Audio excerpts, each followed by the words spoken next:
Quantity का मतलब होता ठीक है, है 1, ठीक है। नेक्स्ट आगे क्या दिया है? A firm supplies 25 units of the sir बाकी हो जाएगा फिर, प्राइस कितना?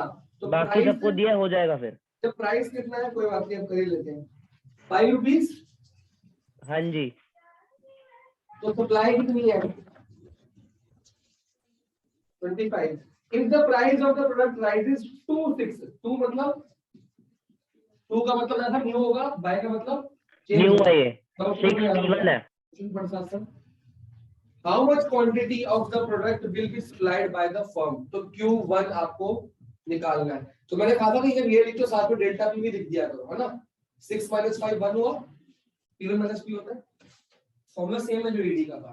तो आपको क्या निकालना है? Q1। पीएस का फॉर्मूला लगा दो, delta Q upon delta P. Sir delta Q 5 आएगा और Q1 30। डेल्टा Q निकलेगा यहाँ से, फिर वहां से वो निकल जाएगा। डेल्टा पी कितना? 1 into 5/25। इतनी देखो विदाउट आप समझ। ओल्ड डेल्टा Q 5 हाँ ये निकल गया। ओल्ड डेल्टा इनका न्यू -1 P1 - P। तो ये आ गया 1 जा, ये 5 जा, ये 5 ऊपर चला गया। डेल्टा Q कितना आ गया? 5। तो डेल्टा Q का फॉर्मूला क्या होता है? Q1 - Q। Q1 निकालना है, Q कितना है? 25।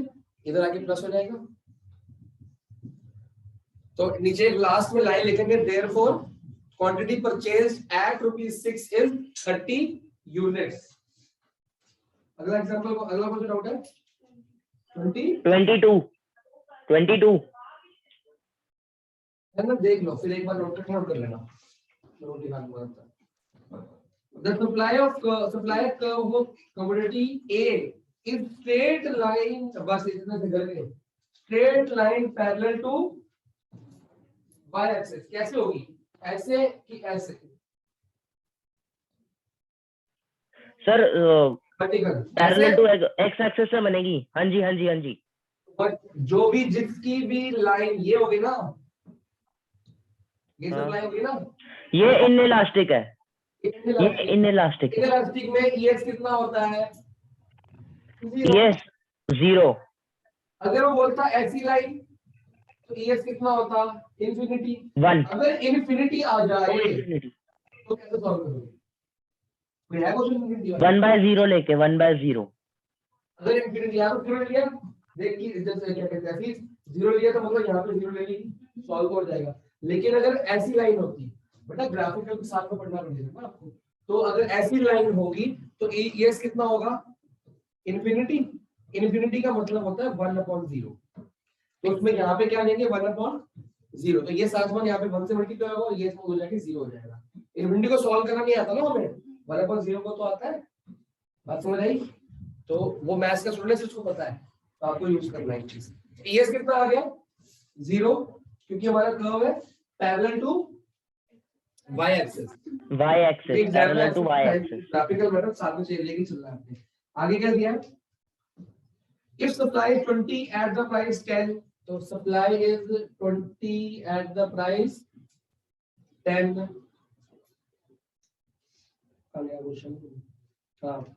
Then what will be its supply when the price rises by word है, by 2 units? Price rises by delta होता है, चेंज है ये। P1 कितना हो गया? 12 हो गया। P कितना मतलब? और डेल्टा P 2 हो गया। का मतलब डेल्टा दिया है, 2 का मतलब न्यू P दिया, ठीक है। तो इसकी जरूरत तो है नहीं हमको, वैसे भी डेल्टा P की जरूरत होती है, ठीक है। तो निकालना क्या है? What will be the price? Delta Q1 निकालना है हमको, सप्लाई निकालना है, Q1 निकालना है। कर लो फिर, अब क्या दिक्कत है? 0 = डेल्टा कर लिया। डेल्टा क्यों नहीं पता? डेल्टा Q 0 आएगा, Q1 20। Delta P into P कितना है? 10। Q कितना है? तो ये तो सारा कुछ ही 0 हो जाएगा ऊपर जाके, डेल्टा Q भी 0 आएगा। Q1 हमारा 20 आएगा। तो डेल्टा Q है तो Q1 - Q = 0। Q1 - 20 = 0 और कितना आ गया? अब क्या ये क्वेश्चन अगर एग्जाम में आए हम विदाउट यूजिंग फॉर्मूला कर सकते हैं? कर सकते हैं, कर सकते हैं। इसका कर्व कैसा बोल रहा था वो? Parallel to Y axis. मतलब ES क्या हो गई? जब मैंने ग्राफिकल Zero. मेथड कराया था कि प्राइस चाहे P हो तब भी क्वांटिटी क्या रहेगी? प्राइस चाहे Same. P1 हो तब भी क्वांटिटी क्या रहेगी? प्राइस चाहे Same. P2 हो तब भी क्वांटिटी क्या रहेगी? तो प्राइस Same. जितना मर्जी बदल लो क्वांटिटी तो सेम रहेगी 20, चेंज तो होगी ही नहीं। देख लो 20 आई से प्राइस चेंज हो रहा है, P से 10 से 12 रुपए हो रहा है। सर फिर तो इसके डायरेक्ट में हम लाइन लिख लेते। बेटा सब कुछ हेल्स प्रूफ हो गया ना, LHS इक्वल टू RHS। अब ठीक रहा ना, दिमाग खुल गया। अच्छा। तो हाँ। एग्जाम में आओ तो इन इसको क्या बोलते हैं? Perfectly in elastic demand, in elastic supply, sorry elastic supply. तो कभी चेंज नहीं होती। तो क्या चेंज होती? प्राइस की सप्लाई। बताया था सबको सप्लाई देखना है, इलास्टिक भी लेस इलास्टिक में सप्लाई चेंज नहीं होती। सप्लाई चेंज नहीं होगी 20 रहेगी, बात करता हूं। और इलास्टिक में सप्लाई चेंज होती रहेगी, प्राइस सेम रहता है। ठीक है, इसको आप कर लिया, नोट कर लिया, कर ले, नोट कर ले बेटा, फिर आगे बढ़ते हैं।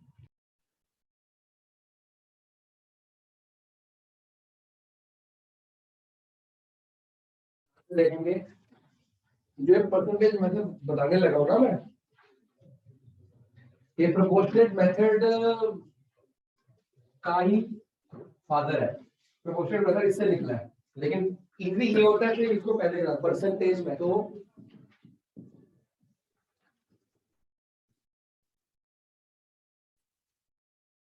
फॉर्मूला है जी इलास्टिसिटी ऑफ सप्लाई निकालने का, percentage change in quantity supplied upon percentage change इन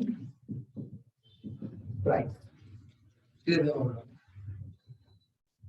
अभी परसेंटेज चेंज कैसे निकालना है वो सिखाओ, वो ऊपर रख देना और वो नीचे रख देना। ठीक है, परसेंटेज चेंज इन क्वांटिटी कैसे निकलेगा और परसेंटेज चेंज इन प्राइस कैसे निकलेगा? इसका फॉर्मूला है delta Q upon Q into 100।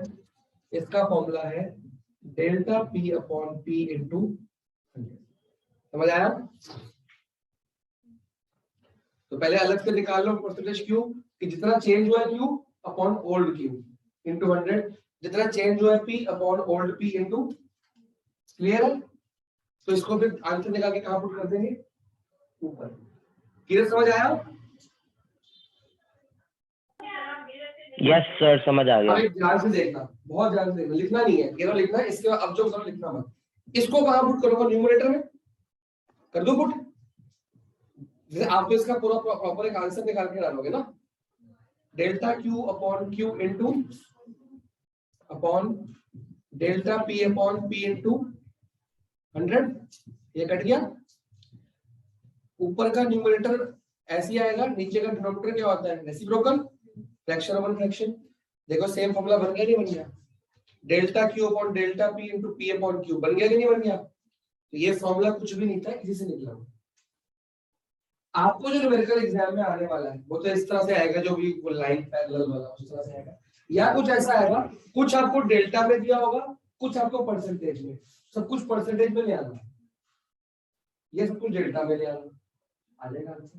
ठीक है, करें क्वेश्चन स्टार्ट। एक क्वेश्चन नंबर 7 है। As a result of 20% rise in, question 7 homework में डालो, 8 का। देखो इसमें ना एक बड़ा पंगा है, राइज, इंक्रीज, डिक्रीज या फॉल का ध्यान रखना है। अगर फॉल या डिक्रीज बढ़ जाएगा तो ये परसेंटेज नेगेटिव हो जाएगा। और सर कौन सा क्वेश्चन करना है, 7 की 8? 7 होमवर्क में 8 करना है। When the price of commodity falls by कितना है, तो हमको परसेंटेज चेंज इन क्या दिया है? P कितना दिया बताओ? 10%, 10%। -10%, क्योंकि फॉल वर्ड लिखा है, क्योंकि फॉल वर्ड लिखा है। Its supply decreases from 80 units to, तो मतलब Q कितना है? 80 और Q1 कितना है, ये बात समझ आई? कोई दिक्कत किसी को? क्या निकालना है, कैलकुलेट इलास्टिक सप्लाई। तो डेल्टा क्यू बताओ कितना है? जब भी ऐसे Q1 नीचे लिखा था हमेशा, जब ये कम हो रहा है मतलब माइनस में, सिंपल सी बात, हमेशा Q1 को नीचे लिखा था, जब भी न्यू प्राइस कम है तो माइनस में आंसर है, ठीक है। डेल्टा क्यू आ गया, हमको परसेंटेज पी है, मतलब ये तो मेरे पास है, क्या चाहिए ये, इसका फॉर्मूला ये ना, तो निकाल लो। परसेंटेज डेल्टा क्यू कितना आ गया, -20 अपॉन में 80 इंटू 100, आएगा कि नहीं आएगा? फॉर्मूला पुट कर दिया, ये निकाल लो, 1 ज़ा 4 ज़ा और ये 4 से 25, तो -25%।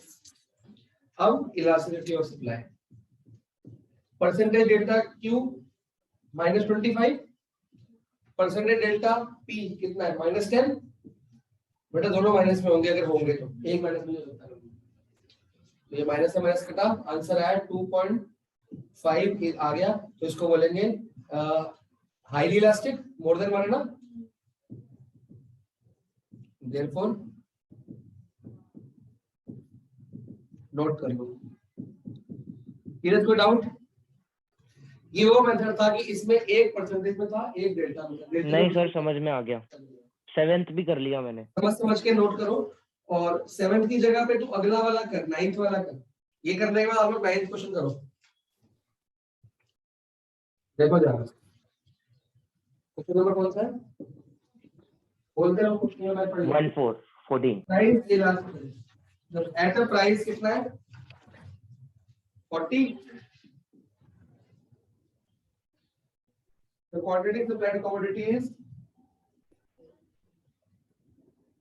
when its price falls by 10%, तो परसेंटेज चेंज इन प्राइस कितना है, -10%। तो माइनस ले नहीं रहोगे आप, तो फॉल से माइनस ले नहीं रहोगे तो, ठीक है, ले लिया, -10% ले लिया। क्वांटिटी सप्लाइड बाय 36 यूनिट्स, तो डेल्टा क्यू कितना है बेटा, जब डेल्टा पी होगा ना वो रुपीस में होगा, डेल्टा क्यू यूनिट्स में होगा, और परसेंटेज वो हमेशा परसेंटेज में होगी, हाँ वो माइनस होगा, सॉरी -36, क्योंकि वो डेल्टा है, ये परसेंटेज पी है, ये डेल्टा क्यू है, ठीक है।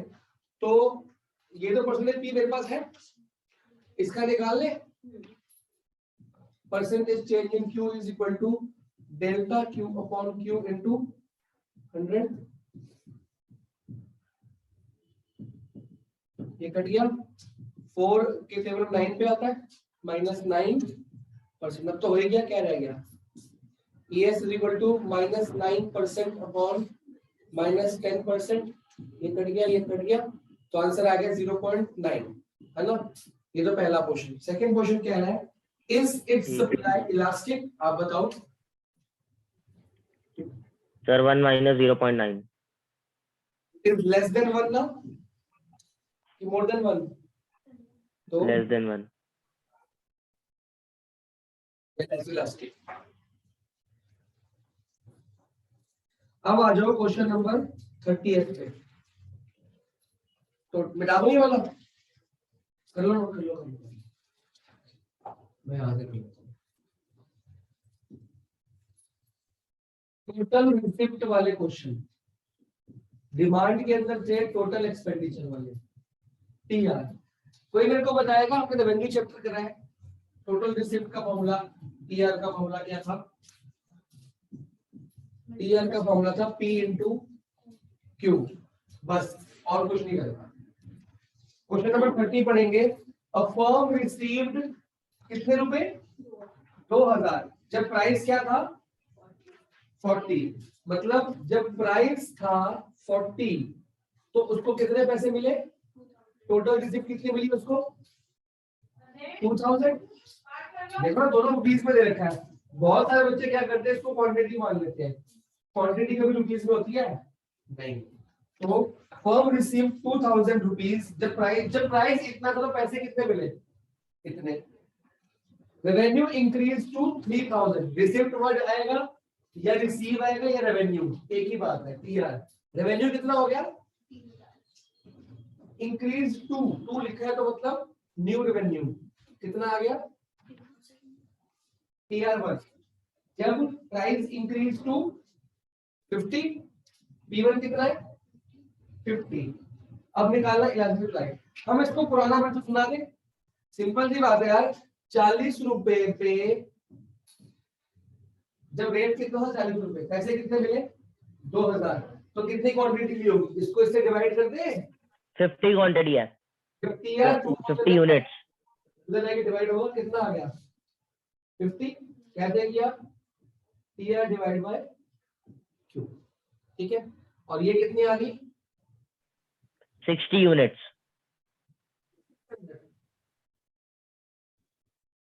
नहीं आएगी, 0 से 0 गया, हाँ 50 आएगी, ठीक है। ठीक है जी, आया समझ? क्या कह रहे हो, क्या कह रहे हो सर? सही है ना, 50 और 60 है ना? ठीक है, क्लियर अकाउंट क्यों कर दिया, बस और कुछ नहीं करना आपको। सब क्वेश्चन में रेवेन्यू या रिसीव करके कुछ दिया होगा आपको, उस रेवेन्यू, कभी आपको प्राइस दिया है रेवेन्यू दिया तो क्यों निकाल लो, अगर क्यू और रेवेन्यू दिया है तो भी डिवाइड से क्या निकाल लो, ये निकाल लो। हो सकता है इसका प्राइस और रेवेन्यू दिया हो, इसका क्यू और रेवेन्यू दिया हो, तो उसका प्राइस निकालो उसका क्यू निकालो, एक लाइन बना रहा है। अब आपका मेन काम हो गया, अब परसेंटेज लगाओगे प्रोपोर्शनल लगाओगे, प्रोपोर्शनल ज्यादा हो सर ES 0.8 आ रहा है, क्योंकि परसेंटेज है, फिर पहले परसेंटेज बनाओ फिर पुट करो इसमें डायरेक्टली। डेल्टा, डेल्टा पी कितना है 10, डेल्टा क्यू कितना है, डेल्टा क्यू भी 10। डेल्टा क्लियर हमारे को एक फॉर्मूला है, लेकिन मैं आपको सिखाने का कोई जरूरत नहीं है, अगर आपको फॉर्मूला याद करनी है, ठीक है। Delta Q upon delta P into P upon में क्यू, तो ये तो कट गए, तो आंसर आ गया 0.8। ये आ गई आपकी लेस देन 1। ये मैंने किया है, इसका एक क्वेश्चन आपको करना है बाकी होमवर्क में, ठीक है। क्वेश्चन 33 कर लो खुद, क्वेश्चन 33 कर लो, फिर आपका छुट्टी इकोनॉमिक्स का मैथ्स देखते हैं। Total receipt of a firms get doubled due to, तो हमें एक चीज तो पता है, क्वेश्चन नंबर कौन सा है कि प्राइस कितना राइज हो रहा है, तो परसेंटेज चेंज इन प्राइस कितना है, ठीक है जी। टोटल रिसीप्ट क्या आती है डबल, ठीक है।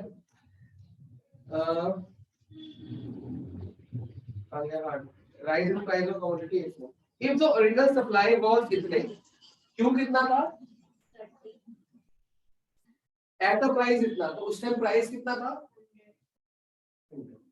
Calculate the price elasticity of supply also given quantity at the increase price. एक तो ईएस निकालना और Q1 निकालना है ना। क्या टोटल रिसिप्ट क्या हो जाती है डबल हो जाती है जब ये चेंज होता है, ठीक है। मान लो पहले पहले टीआर बताओ कितना आया, 3000 आया, कैसे निकाला P into Q 3000 आ गया। अब वो कह रहे हैं कि जब डेल्टा P कितना बढ़ा 20 से, तो TR कितना बढ़ गया डबल हो गया, तो TR1 कितना होगा डबल। इसमें कोई दिक्कत, पहले हमने ओल्ड P और ओल्ड Q से क्या निकाला TR, अब वो TR1 कितना दिखा रहा है, ठीक है।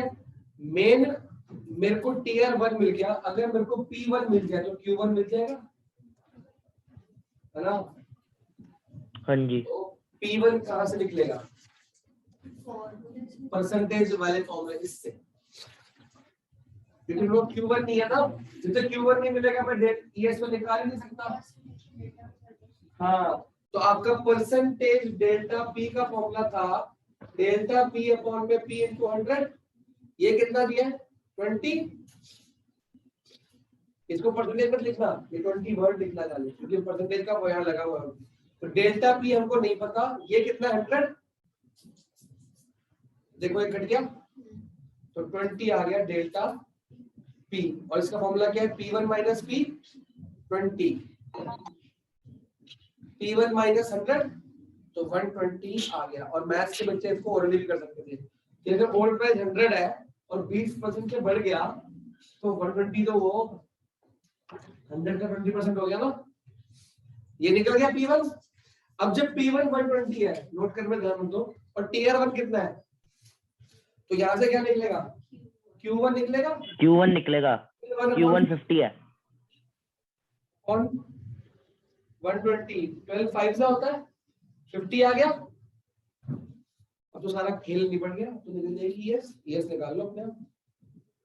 डेल्टा क्यू कितना है, 50 minus 30 20 20 upon delta P, delta P ये रहा 20 ये रहा अपॉन 20 इनटू पी कितना था 100 और क्यू कितनी थी 30, तो ये हो गया, ये कट गया, तो ये 3.33 आ जाएगा yes. Yes is highly elastic. आया समझ? किस लेवल के क्वेश्चन एग्जाम में आते हैं, गिवन छोटी सी चीजों की निकालनी बदलेंगे, तो क्वेश्चन में गिवन जो है ना उसका फॉर्मूला बना लो। इस प्योर क्वेश्चन क्या बनता है, वो टीआर से वो बनेगा, क्योंकि टीआर 1 निकल गया डबल दिया। ऐसी क्वेश्चंस में अगली बार कराऊंगा सारे, ठीक है। आपका होमवर्क क्या है, क्वेश्चन नंबर 7 से लेके 14 तक जो छूटे हैं वो, ठीक है, 7 से लेके 14 तक और 22 तक किए थे ना आपने लास्ट टाइम, और कॉमा 23 से लेके नहीं 23 एंड 24, उसके बाद 30 तो किया ना ये आपने, तो बस 2 ही तो रह गए, 31 32, ये होमवर्क है आपका। अगली बार मैं टफ क्वेश्चंस कराऊंगा, सारे एडवांस क्वेश्चन कराऊंगा सप्लाई के।